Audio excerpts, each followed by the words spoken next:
자, 이번 시간은 세 번째 시간 분석 작업이 되겠습니다. 이 분석 작업의 문제들은 난이도적으로 봤을 때는 비교적 수월한 파트입니다. 그러나 실전에서는 오히려 감점이 많기도 한 파트인데요.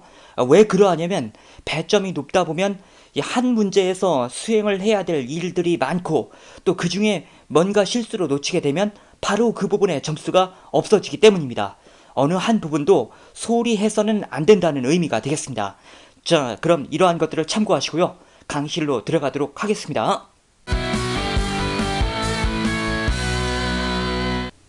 자, 다음은 분석 작업 1번입니다. 다음 지시사항에 따라서 피벗 테이블 보고서를 작성하시오. 자, 우선 이 피벗 테이블이라는 것은 요약 분석표가 되겠습니다. 즉, 여기 나와 있는 자료를 이용해서 요약 분석표를 만들어라. 그런 얘기가 되겠습니다.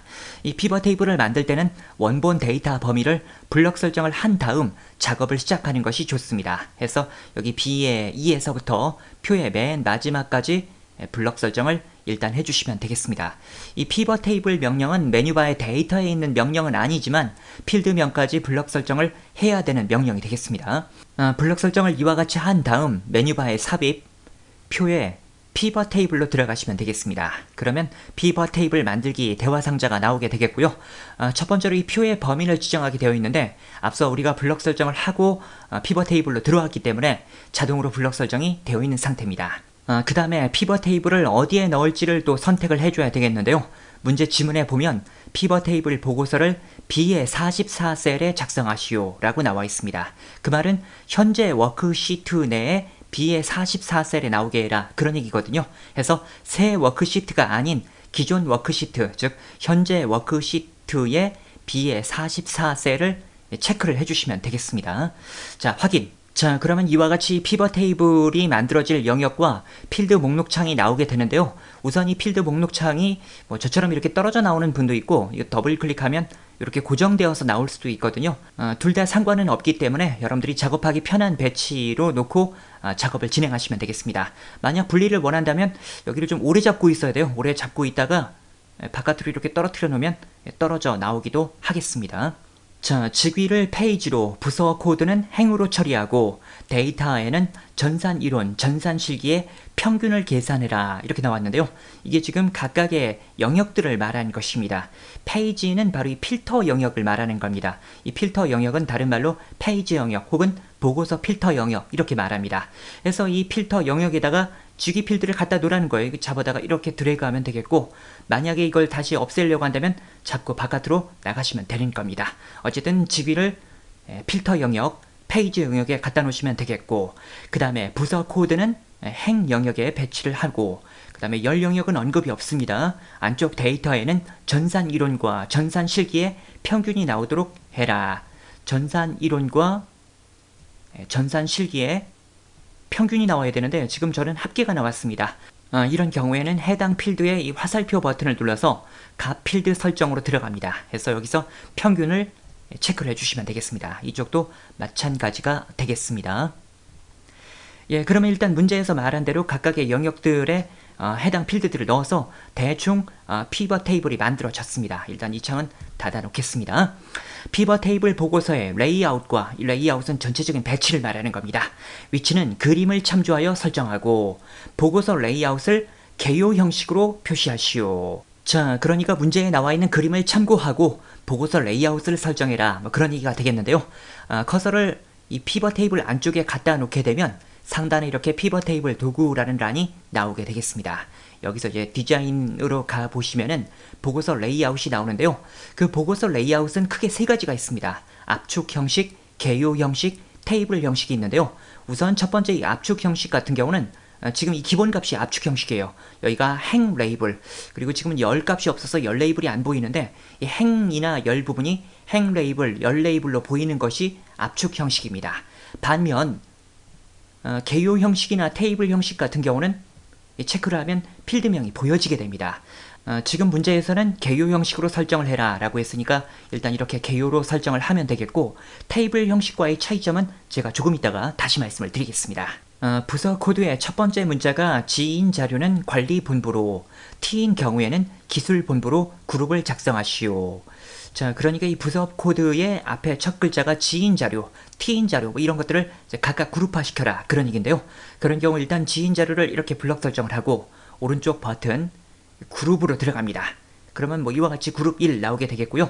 여기다가 수식 입력줄에다가 입력을 하면 됩니다. 여기다가 관리본부라고 적어주시면 되겠습니다. 엔터 눌러주시면 되겠고, 그 다음에 T에 해당하는 자료들도 묶어줘야 되니까 오른쪽 버튼 그룹을 눌러주시면 되겠습니다.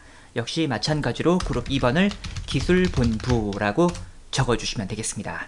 혹시 그룹화를 잘못했다라고 한다면 블럭 설정을 한 다음에 오른쪽 버튼을 눌러서 그룹 해제를 눌러주시면 되겠습니다. 지금은 그룹화가 필요하니까 저는 컨트롤 Z 눌러서 금방 했던 작업은 취소하도록 하겠습니다. 앞서 제가 개요 형식과 테이블 형식의 차이점을 말씀드리진 않았는데요. 개요 형식은 지금 이렇게 그룹화를 했을 때 그룹명이 나오고 바로 밑에 줄에 자료가 나오는 겁니다. 그룹명이 나오고 자료가 밑에 나오는 것이 개요 형식이 되겠고, 그 다음에 테이블 형식 같은 경우는 이와 같이 되는 겁니다. 그룹명이 나오고 바로 옆에서부터 데이터가 나오는 것이 테이블 형식이 되겠습니다. 어쨌든 지금 문제에서는 개요 형식으로 처리해라 라고 했으니까 그냥 개요 형식 누르면 되겠지만 시험에서는 개요로 지정해라, 테이블로 지정해라 라는 말이 나오지 않고 그림을 보고 알아서 처리해라 이렇게 나오는 경우도 있거든요. 해서 여러분들이 개요 형식과 테이블 형식의 차이점도 알고는 계셔야 되겠습니다. 완성된 피벗 테이블 보고서는 보고서 서식에 보고서 1번 형식으로 지정하시오. 자, 우선 여기서 말한 보고서 서식이라는 것은 자동 서식을 말하는데요. 이 자동 서식이 기본적으로 메뉴에 나와 있진 않고요. 빠른 실행 도구 모음에 자동 서식을 먼저 추가를 해줘야 됩니다. 먼저 그 작업을 해줘야 되겠는데요. 메뉴바의 파일, 옵션으로 들어갑니다. 빠른 실행 도구 모음 여기로 가서 모든 명령을 체크합니다. 그런 다음 쭉 아래로 내려가서 가나다 순서대로 나와 있습니다. 자동 서식이라는 항목을 찾아주시면 되겠습니다. 그런 다음 추가를 눌러주시면 추가가 된다는 것이죠. 확인. 그러면 이와 같이 자동 서식이 상단에 추가가 되겠습니다. 이 빠른 실행 도구 모음도 저처럼 이렇게 위쪽에 나오는 분도 있고요. 이게 아래쪽에 나오는 분들도 있어요. 뭐 상관은 없습니다. 위쪽에 나오건 아래쪽에 나오건 상관은 없는데 저는 위쪽에 그냥 놓고 작업을 하겠습니다. 어쨌든 그래서 추가가 되었으니까 이제 사용을 해보겠습니다. 커서를 피벗 테이블 안쪽에다만 놓으시면 되겠고요. 그런 다음 자동 서식으로 들어가서 문제에서 말한 보고서 1번을 눌러주시면 되겠습니다. 이게 그림이 먼저 나오고 그 다음에 항목명이 나오는 겁니다. 그러니까 보고서 1번이 아래쪽 게 아니라 위쪽 거라는 겁니다. 확인 눌러주시면 되겠습니다. 데이터 열에 표시되는 각 평균의 점수들은 각 필드 설정의 표시 형식 숫자형을 이용해서 소수 둘째 자리까지로 표시하시오. 자, 지금 데이터 열에 나오고 있는 것은 평균 전산 이론하고 평균 전산 실기하고 아까 두 개의 필드를 각 영역, 즉 데이터 영역에 배치했는데요. 얘네들의 형식을 소수 둘째 자리까지 나오게 해라. 뭐 그런 얘기가 되겠습니다. 자, 그거를 각 필드 설정을 이용해서 처리해라. 뭐 이렇게 나왔는데 그건 어떻게 하면 되냐면 일단 전산 이론 중에 하나를 선택합니다. 그런 다음 오른쪽 버튼을 누르고 각 필드 설정으로 들어갑니다. 그런 다음 해당 필드의 표시 형식으로 들어갑니다. 셀 서식이 나오게 되겠는데 문제에서는 숫자형을 지정하고 소수 둘째 자리까지 나오게 해라 라고 했으니까 소수 자릿수를 2로 지정을 해주시면 되겠습니다. 확인 눌러주시게 되면 전산 이론에 해당하는 값들이 다 같이 변경이 됐습니다. 원래 이 각 필드 설정이라는 것은 뭔가 설정을 하게 되면 해당 열 전체가 한꺼번에 적용이 되는 것입니다. 그 다음에 전산 실기에 대해서도 역시 적용을 해줘야 되겠죠. 오른쪽 버튼 각 필드 설정으로 들어가서 표시 형식으로 가서 숫자를 체크하고 소수 둘째 자리까지 나오도록 체크를 해주시면 되겠습니다. 자, 여기서 여러분들이 좀 알아두셔야 될 부분들이 있는데요. 예를 들어 이런 곳에 뭔가 이제 이런 자료들이 있다라고 하면 보편적인 서식을 설정하는 방법은 블럭 설정을 하고 오른쪽 버튼 셀 서식으로 들어가서 여기서 이제 숫자 뭐 하면서 소수 자릿수를 지정하면 되는 겁니다.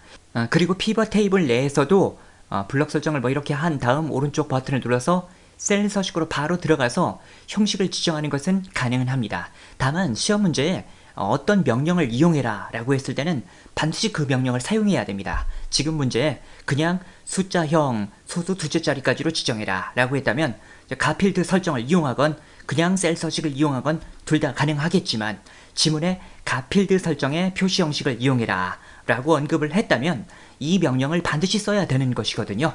해서 앞서 제가 보여드렸던 기법처럼 진행을 해야 된다. 그렇게 생각을 하시면 되겠습니다. 자, 이렇게 하면 피벗 테이블도 잘 제작이 되었습니다. 혹시 피벗 테이블을 잘못 만들었다 라고 한다면 블럭 설정을 쭉 이런 식으로 한 다음 오른쪽 버튼 삭제를 눌러서 제거를 한 다음 다시 제작을 하면 되겠습니다. 한 가지만 더 말씀을 드린다면 앞서 이 피벗 테이블에 대해서 B의 44셀부터 작성하시오 이렇게 되어 있는데 지금 피벗 테이블이 42행부터 나오고 있거든요. 그러나 그것은 잘못된 것은 아닙니다. 원래 이 피벗 테이블이라는 것은 행과 열이 교차하는 여기가 기준이 돼요. 이 위쪽에 있는 보고서 필터 영역은 그 위로 알아서 나오게 되는 영역이 되겠습니다. 해서 지금의 상황도 B의 44셀부터 피벗 테이블이 나온 것이에요. 이 점에 대해서 증명을 해드린다면 피벗 테이블 도구의 분석으로 가보면 여기 피벗 테이블 이동이라는 항목이 있는데요. 거기로 가보면 지금 피벗 테이블의 위치가 나옵니다. 지금 B의 44셀부터 나오고 있다 라고 나오고 있잖아요. 그래서 잘 처리가 된 것이다 라고 생각하시면 되겠습니다. 다른 파트들도 대부분 그렇지만 이 피벗 테이블 문제도 부분 점수가 없습니다. 그래서 여러분들이 이 지시사항들 중에 뭔가 작은 하나라도 놓치게 되면 10점을 모두 놓치게 되겠습니다. 그래서 이 파트는 다른 파트들과 비교한다면 난이도적으로는 그렇게 어려운 파트는 아니지만 실수를 하지 말아야 되는 파트다 라고 생각을 하시길 바랍니다. 자, 그 다음은 분석 작업 2번이 되겠습니다. 데이터 도구를 이용해서 표 1번에서 성명, 성별, 생년월일, 열을 기준으로 중복된 값이 입력된 셀을 포함하는 행을 삭제하시오. 자, 일단 이 자료 중에 보면은 같은 성명을 갖는 자료들이 있습니다. 예를 들어 김종헌이란 자료가 일단 그러한데요. 이게 성명만 봐서는 같은 자료지만 성별, 생년월일 이 세 가지를 다 놓고 보면서 세 가지가 다 같은 사람은 중복이 되는 거고 세 가지 중에 하나라도 다른 사람은 중복이 안 되는 겁니다. 무슨 말이냐면 여기 김종헌이란 사람이 김종헌이고 성별이 남이고 생년월일이 2007년 5월 21일인데 밑에 있는 김종헌이란 사람은 김종헌 남까지는 동일한데 생년월일이 다르잖아요. 그러면 이거는 서로 다른 사람이다. 그런 얘기가 되겠습니다. 문제에서는 이 세 개의 필드가 다 동일하면 중복으로 판단하고 그런 중복된 자료를 삭제해라 그런 요구를 한 것입니다. 그러면 일단 이 세 가지가 다 같은 사람이 있는지 확인을 해봐야 잘 처리가 됐는지 좀 이따 알 거 아니에요. 바로 밑에 보니까 박연우란 사람이 성별이 둘 다 남이고 생년월일도 다 같습니다. 그러면 바로 이런 류의 자료가 지워지면 된다라고 예상을 할 수가 있겠습니다. 자, 여기 반에서부터 표의 맨 마지막까지 이 필드명을 포함해서 블럭 설정을 하는 겁니다. 블럭 설정을 하시고 메뉴바의 데이터 중복된 항목 제거로 들어가겠습니다. 여러분들 중에는 이렇게 글씨가 화면에 보이는 분들도 있을 거고 마우스를 갖다 놨을 때 보이는 분들도 있을 것입니다. 어쨌든 여기로 들어가서 모든 열이 다 선택이 되어 있는데 일단은 선택 취소를 눌러서 다 해제를 하고 문제에서 나왔던 대로 성명, 성별, 생년월일만을 가지고 중복된 자료를 찾도록 설계하면 되겠습니다. 자, 이런 다음에 확인을 누르게 되면 그랬더니 이렇게 한 개의 중복된 값이 제거가 되었습니다 라고 메시지가 나왔습니다. 그러니까 이 표를 통틀어 봤을 때 세 개의 열이 다 중복되는 자료는 아까 우리가 찾아봤던 박연우 자료밖에 없었다 라고 예상을 할 수가 있겠습니다. 박연우 자료가 지금 한 개는 남았고 밑에 한 개 더 있었는데 그거는 잘 처리가 됐다는 거예요. 없어졌다는 거예요. 이 중복된 항목 제거 명령을 이용하게 되면 여러 개의 중복되는 자료 중에 하나만 남겨놓고 나머지는 다 삭제를 하게 되겠습니다. 아무튼 이렇게 하면 여기까지는 잘 처리가 되었는데 혹시 작업이 잘못되었다 라고 한다면 컨트롤 Z를 눌러서 되돌리기를 해서 다시 작업을 진행하면 되겠습니다. 자, 그 다음 부분합 기능을 이용하여 표 1번에서 반별 출석 일수의 평균을 계산한 후 성명별 성명의 개수를 계산하시오. 반을 기준으로 오름차순 정렬하고 반이 동일할 경우 성별을 기준으로 오름차순 정렬하시오. 평균과 개수는 위에 명시된 순서대로 처리하시오. 자, 이 부분합이라는 것은 그룹별로 뭔가 계산을 하게 도와주는 기능이 되겠습니다. 부분합이라고 해서 꼭 합만 나오는 것은 아니고 평균이 나올 수도 있고 개수가 나올 수도 있겠습니다. 그런데 중요한 것은 이 부분합 기능을 사용할 때는 먼저 정렬을 해놔야 돼요. 지금 문제에는 반을 기준으로 정렬을 해라 라는 언급이 나와 있습니다. 해서 정렬을 먼저 하겠습니다. 자, 이 정렬 작업도 데이터베이스 명령이기 때문에 바로 여기 필드명에서부터 표의 맨 마지막까지를 블럭 설정해야 되겠습니다. 그런 다음 메뉴바의 데이터 정렬로 들어갑니다. 첫 번째 정렬 기준은 반이 되겠습니다. 여기서 반을 체크해 주시면 되는데 혹시 여러분들 컴퓨터에 이게 필드명으로 보이지 않고 열 이름으로 보이는 분들이 있을 수가 있거든요. 그런 분들은 여기 있는 내 데이터의 머리글 표시 얘를 체크해 주시면 되겠습니다. 자, 반을 체크하면 되겠고요. 그 다음에 반이 동일한 경우에는 성별을 기준으로 오름차순 정렬해라. 이거는 2차 기준으로 성별을 지정해라. 그런 얘기가 되겠습니다. 그래서 기준 추가 버튼을 눌러주셔야 되겠고요. 성별을 체크해 주시면 되겠습니다. 둘 다 오름차순이기 때문에 그냥 오름차순으로 놔두시면 되겠습니다. 만약에 내림차순 정렬해라 라고 했다면 내림차순을 눌러주면 되는 거죠. 자, 확인 누르면 그에 맞게 정렬이 되었습니다. 그러면 이제 부분합을 할 수 있는 준비가 된 것입니다. 자, 다시 한번 자료를 쭉 블럭 설정을 잘 한 다음에 메뉴바의 데이터 부분합으로 들어가시면 되겠습니다. 자, 이 부분합에서 첫 번째로 할 일은 반별 출석 일수의 평균을 계산하는 것입니다. 해서 그룹할 항목은 반이 되는 것이고요. 그 다음에 평균을 계산해라 라고 했으니까 함수는 평균으로 변경합니다.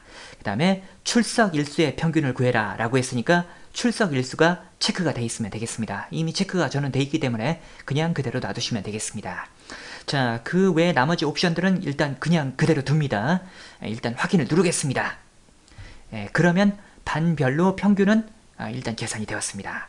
그런 다음 성명별 성명의 개수를 또 구해줘야 되겠는데요. 그대로 다시 블럭 설정을 반에서부터 끝까지 쭉 이렇게 맨 마지막까지 해야 됩니다. 혹시 이런 데까지만 블럭 설정하게 되면 나중에 자료가 엉킵니다. 마지막까지 정확하게 블럭 설정을 하고 다시 메뉴바의 데이터 부분합으로 또 들어갑니다.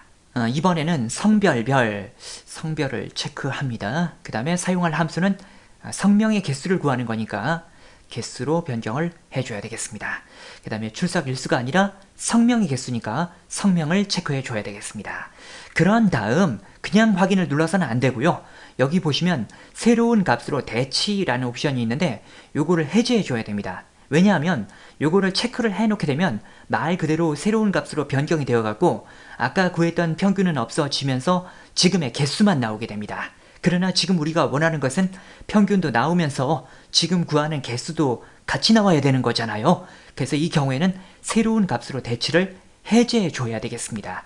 그래야만 앞서의 평균도 나오면서 개수가 같이 나오게 되는 상태가 되겠습니다. 자, 이렇게 하면 잘 처리가 되었고요. 혹시 부분합을 잘못 만들었다 라고 한다면 아까 들어갔던 부분합으로 또 들어가서 여기 모두 제거 버튼을 누르면 금방 했던 작업이 다 취소가 됩니다. 이 버튼을 이용해서 부분합을 다 제거하고 다시 부분합 작업을 진행해 주시면 되겠습니다. 평균과 개수는 위에 명시된 순서대로 처리하시오. 이런 말이 나와 있는데 지금 우리는 평균을 먼저 계산했고 그 다음에 개수를 계산했잖아요. 순서대로 잘 처리를 한 것입니다. 이런 문구가 나온 것도 사실은 이유가 있는데요. 예전에 엑셀 버전 중에는 지금 제가 평균 구하고 그 다음에 개수 구하니까 먼저 구한 게 아래쪽에 나왔고 나중에 구한 게 이제 위쪽에 나오게 됐잖아요. 근데 어떤 버전은 먼저 구한 게 위쪽에 있고 나중에 구한 게 아래쪽에 나오는 버전이 있었어요. 그러다 보니까 그런 버전을 사용하는 사람들은 나는 반대로 나오니까 평균이 아니라 개수부터 먼저 구하고 그 다음에 평균 구해야 되는 거 아닌가요? 이렇게 물어보는 사람들이 많이 있었거든요. 그런데 그렇게 하지 말고 설령 그렇게 순서가 다르게 나온다 라고 하더라도 평균부터 구하고 그 다음에 개수 구해라 라는 의도로 문제가 이렇게 명시가 되고 있는 것입니다. 이 부분합 작업을 할 때 가장 조심해야 될 부분은 블럭 설정입니다. 앞서 제가 부분합 1번을 가동해서 밑에 이렇게 어느 정도 결과가 나왔을 때 블럭 설정을 끝에 있는 자료까지 다 블럭 설정을 했었거든요. 이런 식으로 뭔가 블럭 설정을 하게 될 때 반드시 부분합으로 결과가 나온 부분까지 범위 지정을 하면서 부분합 2번을 처리해 줘야 됩니다. 만약 그 작업이 잘못되었다라고 하면 지금 저는 이제 결과가 4줄 이렇게 맨 하단에 나왔는데 그렇게 되지 않고 2줄만 나온다든지 그런 문제가 생길 수가 있게 되겠습니다. 그래서 여러분들도 이 37행까지 결과가 잘 나오고 있는지 확인을 해주시길 바라고요. 지금 진행한 분석 작업 2번은 부분 점수가 없습니다. 여기 10점 이렇게만 적혀 있잖아요. 그렇기 때문에 앞서 진행했던 중복 제거 작업과 부분합 작업을 모두 정확하게 풀었을 때만 10점이 배정되고 중간에 뭔가 잘못했을 때는 10점이 모두 감점된다. 이렇게 판단하시길 바랍니다. 이 배점표에 각 5점 이런 식으로 적혀 있었다라고 하면 앞부분이 5점이 되는 거고 뒷부분이 또 5점이 되는 것이지만 그런 언급이 없고 그냥 10점 이렇게만 나왔다면 이거는 부분 점수가 없다는 뜻입니다. 자, 그럼 이번 강의도 마치고요. 다음 강의에서 계속 이어지도록 하겠습니다.